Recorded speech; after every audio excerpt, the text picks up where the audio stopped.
The Romance of a Busy Broker by O. Henry. Picture, confidential clerk in the office of Harvey Maxwell, broker, allowed a look of mild interest and surprise to visit his usually expressionless countenance when his employer briskly entered at 9:30 in company with his young lady stenographer. With a snappy good morning picture, Maxwell dashed at his desk as though he were intending to leap over it, and then plunged into the great heap of letters and telegrams waiting there for him. The young lady had been Maxwell's stenographer for a year. She was beautiful in a way that was decidedly unstenographic. She forewent the pomp of the alluring pompadour. She wore no chains, bracelets, or lockets. She had not the air of being about to accept an invitation to luncheon. Her dress was grey and plain, but it fitted her figure with fidelity and discretion. In her neat black turban hat was the gold-green wing of Macao. On this morning she was softly and shyly radiant. Her eyes were dreamily bright, her cheeks genuine beach blow, her expression a happy one, tinged with reminiscence.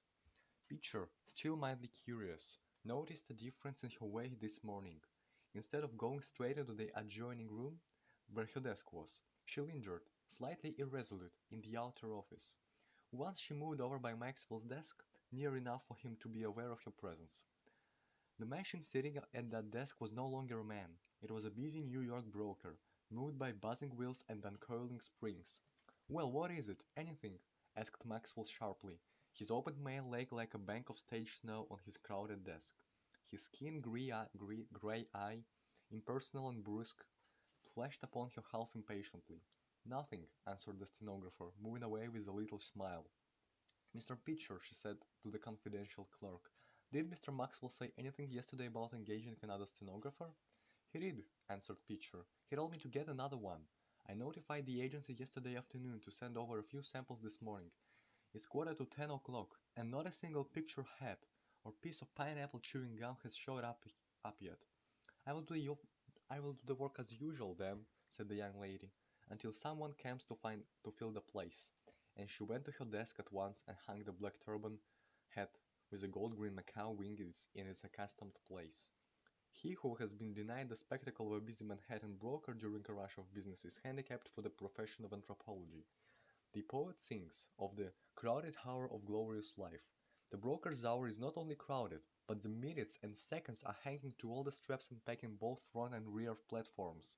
And this day was Harvey Maxwell's busy day. The ticker began to reel out jerkily its fitful coils of tape. The desk telephone had a chronic attack of buzzing. Men began to throng into the office and call at him over the railing, jovially, sharply, viciously, excitedly. Messenger boys ran in and out with messages and telegrams.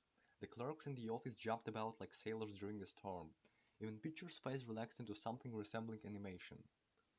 One day exchanged there were hurricanes and landslides and sandstorms and glaciers and volcanoes, and those elemental disturbances were reproduced in miniature in the broker's offices. Maxwell shoved his chair against the wall and transacted business after the manner of a toe dancer. He jumped from ticker to phone, from desk to door with the trained agility, agile, agile, agility of a harlequin. In the midst of this growing and important stress, the broker became suddenly aware of a high-rolled fringe of golden hair under a nodding canopy of velvet and ostrich tips, an imitation sealskin sack, and a string of beads as large as hickory nuts, ending near the floor with a silver heart. There was a self-possessed young lady connected with these accessories, and Peter was there to construe her. "Lady from the stenographer's agency to see about the position," said Pitcher. Maxwell turned half around, with his hands full of papers and ticker tape. "What position?" he asked with a frown. "Position of stenographer," said Pitcher. "You told me yesterday to call them up and have one sent over this morning." "You're losing your mind, Pitcher," said Maxwell. "Why should I have given you any such instructions? Miss Leslie has given perfect satisfaction during the year she has been here. The place is hers as long as she chooses to retain it. There is no place open here, madame.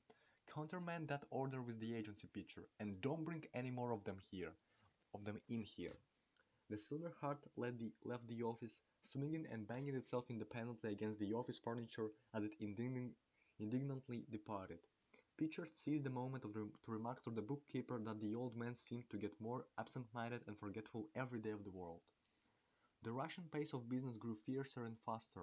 On the floor they were pounding half a dozen stocks in which Maxwell's customers were heavy investors.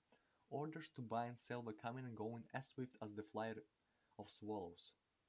Some of his own holdings were imperiled, and the man was working like some high-geared, delicate, strong machine strung to full tension, going at full speed, accurate, never hesitating, with a proper word and decision and act ready and prompt as clockwork. Stocks and bonds, loans and mortgages, margins and securities. He was a world of finance, and there was no room in it for the human world of the world or the world of nature. When the luncheon hour drew near, there came a slight lull in the uproar. Maxwell stood by his desk with his hands full of telegrams and memoranda, with a fountain pen over his right ear and his hand hanging in disorderly strings over his forehead. His window was open, for the beloved janitress Spring had turned on a little warmth through the walking registers of the earth, and through the window came a wandering, perhaps a lost, odor, a delicate, sweet odor of lilac that fixed the broker for a moment immovable. For this odor belonged to Miss Leslie. It was her own, and hers only. The odor brought her vividly, almost tangibly before him. The world of finance dwindled suddenly to a speck, and she was in the next room, 20 steps away. By George, I'll do it now, said Maxwell half aloud. I'll ask her now. I wonder I didn't do it long ago. He dashed into the inner office with the haste of a shot trying to cover. He charged upon the desk of the stenographer. She looked up at him with a smile. A soft pink crept over her cheek, and her eyes were kind and frank. Maxwell leaned on one elbow on her desk. He still clutched fluttering papers with both hands and the pen was above his ear. Miss Leslie, he began hurriedly, I have but a moment to spare. I want to say something in that moment. Will you be my wife? I haven't had time to make love to you in the ordinary way, but I really do love you. Talk quick, please. Those fellows are clubbing the stuffing out of the Union Pacific. Oh, what are you talking about? Exclaimed the young lady. She rose to her feet and gazed upon him, round-eyed. Don't you understand? Said Maxwell restively. I want you to marry me. I love you, Miss Leslie. I want to tell you. I wanted to tell you, and I snatched a minute when things had slackened up a bit. They're calling me for the phone now. Tell them to wait a minute, Pitcher, won't you, Miss Leslie? The stenographer acted very queerly. At first she seemed overcome with amazement, then tears flowed from her wondering eyes, and then she smiled sunnily through them, and one of her arms slid tenderly about the broker's neck. I know now, she said softly. It's this old business that had driven anything else out of your head for the time. I was frightened at first. Don't you remember, Howie? We were married last evening at 8 o'clock in the little church around the corner.